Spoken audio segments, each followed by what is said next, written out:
And I'm French Canadian, and over 30 years ago, Ireland infiltrated my life in many, many aspects. And to this day, I still feel pulled by this country, the land and its history, the energy there. And I would like to understand. So then I started to think about past life regression hypnosis. But then it doesn't make much sense because of your teaching about everything is existing here and now, everything is happening here and now, and that we connect energetically to past lives and future lives also. So I'm baffled. I don't know how to make sense of that connection with Ireland. Can you help me, direct me? I would appreciate your help. Thanks. Explore whatever technique you wish, because it doesn't matter that you understand the mechanics of it and how it actually works. If you're still attracted to using the idea of a post-hypnotic technique for the idea of connecting to a so-called past self, it's all right to do that, and you can simply reconcile both ideas in the idea that it's a permission slip that works for you, that allows you to connect. Whether that person actually exists in the past or simultaneously really makes no difference in terms of the effectiveness of the technique that you may choose to use. So you can understand the mechanics while simply using a technique that may be using the idea of outdated terminology. As long as you feel attracted to use it, it can still work for you. Hello, Bashar.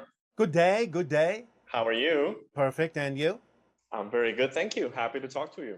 And happy to talk to you as well. So Bashar, I wanted to talk a little bit more about dreams.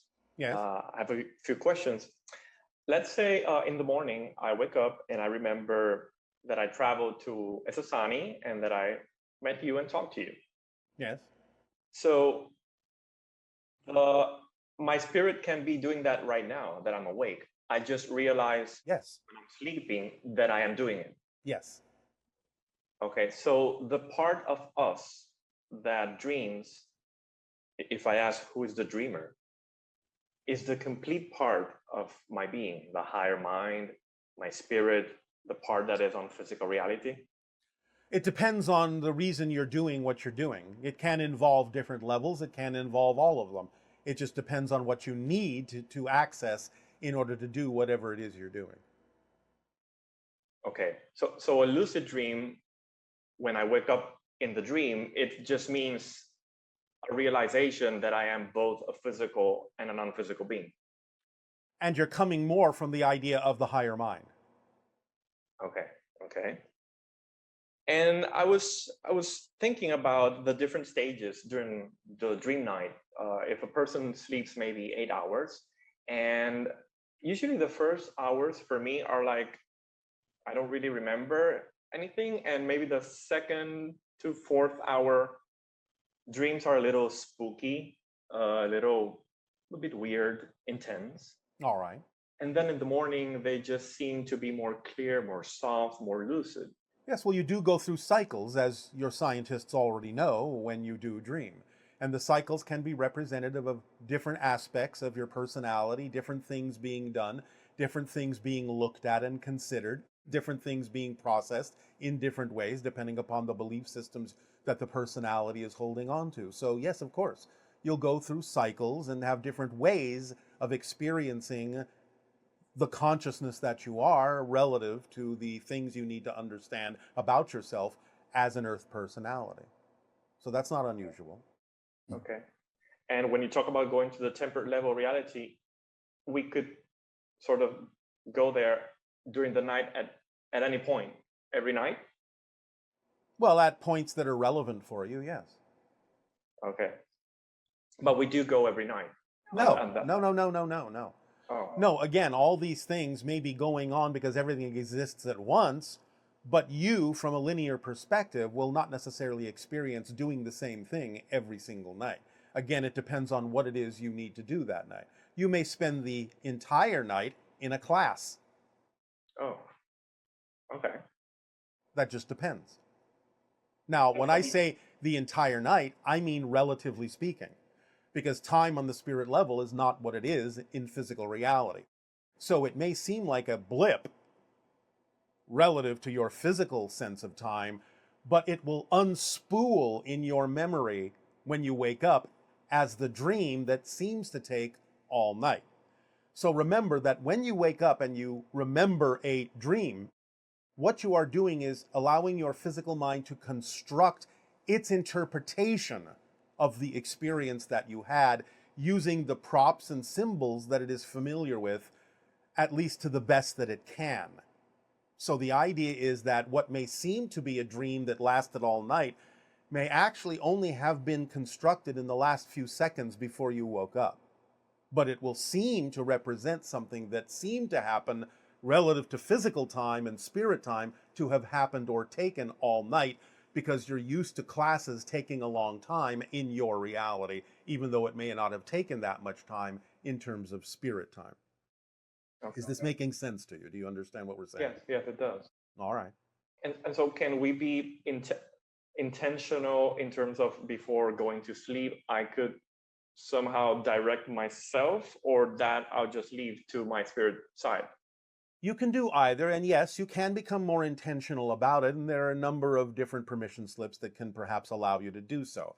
As long as you do them without absolute insistence, just by using whatever permission slips you're attracted to use and allowing it to do whatever it does as being the thing that it necessarily needs to do at that moment, then yes, you can be intentional. And so, Bashar, when we dream with and remember dreaming about our parents, family members, whether they're alive at the moment or not, Yeah. usually we're actually interacting with them, or it could be a symbol and it's somebody else. It can be either. And we can't really give it a percentage because it will depend upon each and every individual in terms of what percentage they may require for that kind of interaction, as opposed to something that they're simply processing. Okay, I see. And in terms of the dreams that are what we could say, not nightmares, but when we are interacting and we perceive something that is negative, sometimes I'll give you an example. Yes. My partner wakes me up sometimes in the middle of the night because I start talking and seem a little afraid. And I usually remember that I'm sort of fighting with a being or sort of. All right. Well, again, it can be for several reasons. Number one, you may be processing certain kinds of ideas that are representative of fear-based beliefs that you're holding on to in your unconscious mind, and bringing them out in the dream state, in a sense, is safer than living through them in physical reality, yes? Okay. So sometimes nightmares are simply you processing things that you don't necessarily then have to experience in physical terms. Yeah, it's not necessarily like we believe that we are interacting negative beings or etc. It doesn't have to be that way. It doesn't have to be that way. It might be you exploring something that might be considered negative, but again, remember that you're just exploring in an astral state and nothing can really happen to you in that sense that you don't allow to happen. But again, the physical mind will interpret even an interaction in what you might call a negative energy or a negative reality or a negative being in a way that makes sense to it when you wake up, and therefore can kick you into the idea of survival mode. But that's the physical interpretation of something that wasn't necessarily experienced that way on the astral level. Okay. Just last night, and this has happened to me before, I have dreams that I'm sort of falling from a balcony or falling from a place, and there's a building, and I might fall, and I feel like I'm falling. So is that? Well, that just could be an interpretation of you going back into your body. Oh, okay. Because to you, the interpretation feels like going from a higher level quickly to a lower level, which can be interpreted again by your physical personality as if you're falling, using the symbols it understands, like gravity and falling off a building and so on and so forth. It can be other things, but I'm saying it could also just be that. And the opposite of flying, that many of us fly sometimes and remember flying. Yes, because again, the spirit is unlimited by physical terms like gravity. Therefore, your physical mind will interpret that as flying. Okay. And does that help? Just one last question about dreams. Have I interacted with you on dreams? You have interacted with my society's energy. and you have interacted with counterparts you may have in my society. I have, from time to time, been aware of such interactions, but the idea is, for now, we usually allow such interactions directly with us to happen in this format rather than in the dream format for a variety of reasons I will go into at another time. Okay, okay. Can I ask a question, a different subject? Well, that was a question on a different subject. Just curious about horses. Yes. I have dreamed a lot about horses, All right. and I found them fascinating. I usually have lucid dreams with horses, at All least right. 3 times that I can remember. What kind of symbol is a horse for us? Well, it depends on the culture that's looking at the animal. But in general, the horse represents the new way.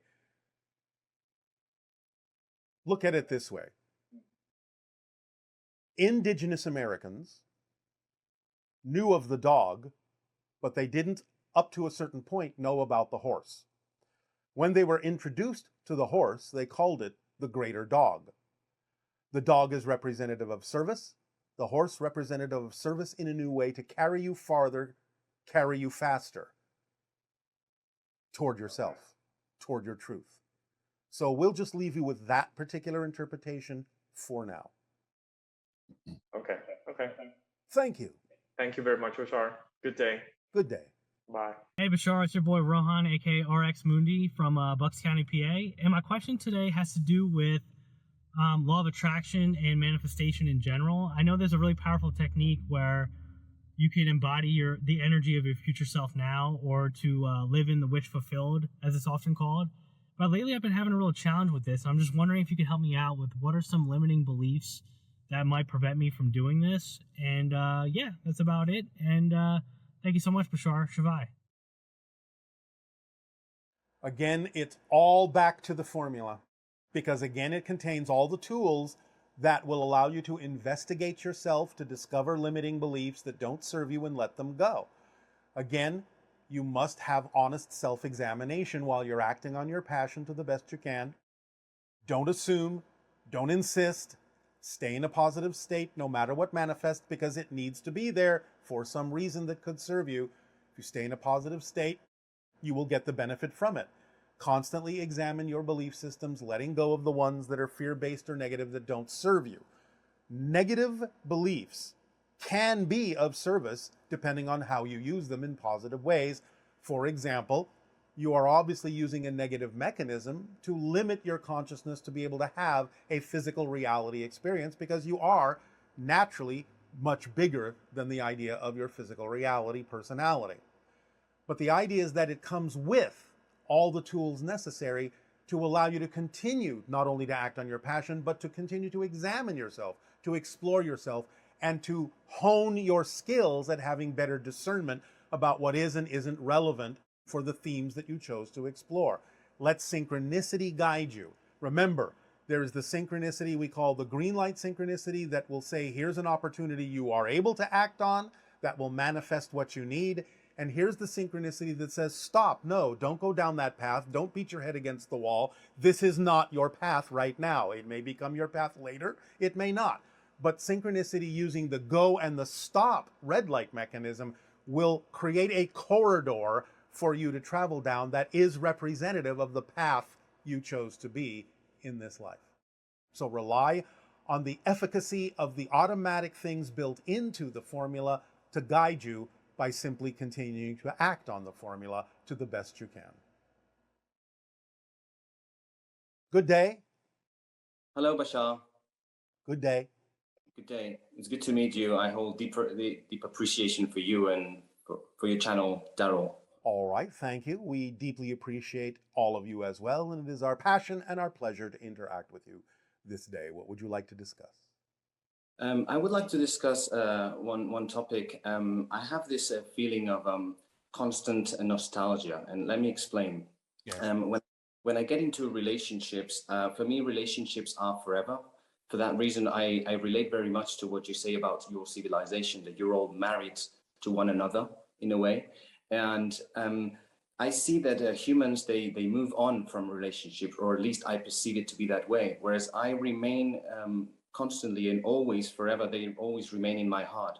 And yes. I don't know if that frequency is in some way matched by them. Well, in some ways it depends, but the idea is it doesn't mean you have to physically be together for the relationship to continue to exist. Mm-hmm. The relationship is a thing of reflection, a thing of energy. It doesn't necessarily always have to be represented by the physical presence of an individual to know that you will always contain the information and energy and experience of that relationship, and therefore the relationship lives on in some way, shape, or form. So yes, all relationships are, in a sense, forever, but that doesn't imply that they have to physically be. Understood. Okay. I also feel that to some extent I can feel people's souls. Yes. And I would like to know if when I feel their souls, do they feel mine feeling theirs to some extent? Depends on the person, doesn't it? Depends on what they're believing that they're capable of doing, how sensitive they are to different frequencies and vibrations of different levels of consciousness. Some of them may, some of them may not. Now, they will always on some level be aware of it, whether they're consciously aware of it or not, but they may not be consciously aware that they're doing so. So the answer is yes and no, depending upon what level you're looking at. Understood. Okay.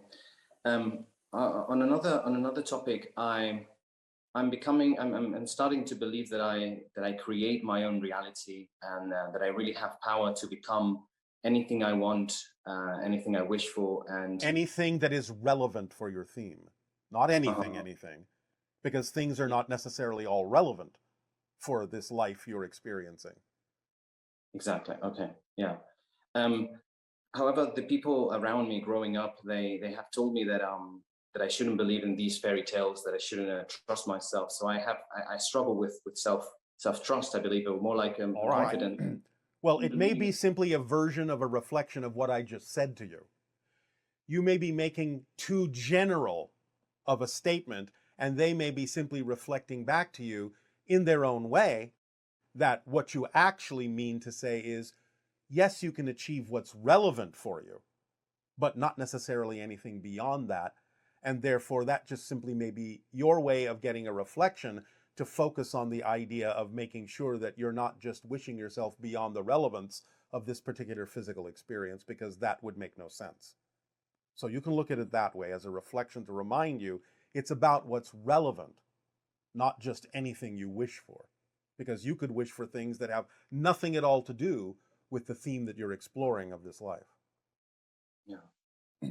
So you can look at it that way. Yeah. Okay. And how can I tell when I'm not, say, deluding myself? That is, believing in things that are not truly my well, it's a matter of discernment. It's a matter of honest self-reflection about what your reason is for saying that you prefer something to happen. So if you're really honest in your self-examination of your beliefs, if you understand the reasons at your core of why you are asking for this, then it's easier to tell the difference. So can you give us a specific example? I think one of my purposes in this life is to love and to become a master of relationships, so to speak. All right. Well, that's an expression of your purpose. Your purpose is to be yourself. It's the same as everyone's purpose. But that can be an expression of your purpose. But all you have to do is follow the formula to know whether or not it is. Act on your passion to the best you can. No assumption, no insistence on what the outcome ought to be. Remain in a positive state no matter what happens, and continue to explore and examine your belief systems and let go of the ones that are fear-based or negative, that simply are out of alignment with who you truly prefer to be.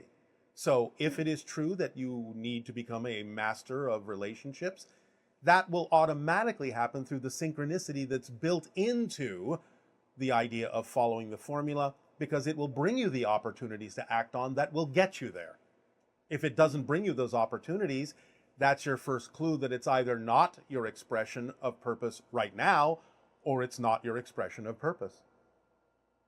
But it will always bring you the opportunity to act on that is the expression of your purpose, by making sure that the opportunity contains the ability to be acted on and that it has more excitement or more passion, even just a little bit more than any other option you could be acting on. That's how you tell the difference of what your path is and what it is not. Is this helping? It is. Thank you. If I may, I wanted to ask you something about one of the fundamental laws, and Yes. it's the one, everything changes but the laws. Yes. About the everything changes. So I struggle with this one, and I will tell you how. Yes. I understand that everything changes, but in a way, and this is related to one of the first questions that I asked you, I would like to feel, or I would like it to be true, that I'm in a constant, permanent, eternal relationship and a connection with all the human beings and all the things. Well, and you are. Okay. How can you not be? You can create an experience of not being, but the only way you can create an experience of not being connected is by actually using your connections to create that experience. You see, this is the paradox principle. The idea is expressed more often than not by these following illustrations. There is no such thing as a lack of confidence. You can create an experience of lacking confidence, but when you create an experience of lacking confidence, you're confident that you lack confidence. So you actually are confident about something, even though you're using your confidence to create an experience that you lack confidence. There's no such thing as being out of control, because when you create an experience of being out of control, you're controlling that. Therefore, there's no such thing as being out of control. There's no such thing as a lack of trust, because you're always trusting something to be true. Even though you may be trusting that you lack trust, you're still using your trust to create that experience. You cannot be disconnected from all that is, because all that is one thing. Even though it may express itself as an infinite multitude of reflections that appear to be different things, they're all still reflections of the same one thing. So you can't really be disconnected from all that is, but you can create varying experiences of disconnection in order to play the games that you've agreed to play. For example, you have agreed on some level to limit your ability to express yourself as the full being that you are in order to have a physical experience. But you're doing that for a positive reason of discovering yourself through a new avenue, of discovering yourself from a new point of view. And that's how creation expands. Because the core structure, the laws, never change, but your relationship to those laws, your relationship to the structure, your perspective of the structure is constantly changing, and that's what expands existence in terms of the experience of existence of itself, but it never expands the structure or nature of existence. Does that help? It does, Bashar. Thanks very much. These are all the questions that I had, and I truly appreciate it. Love you. All right, our unconditional love to you as well. Good day.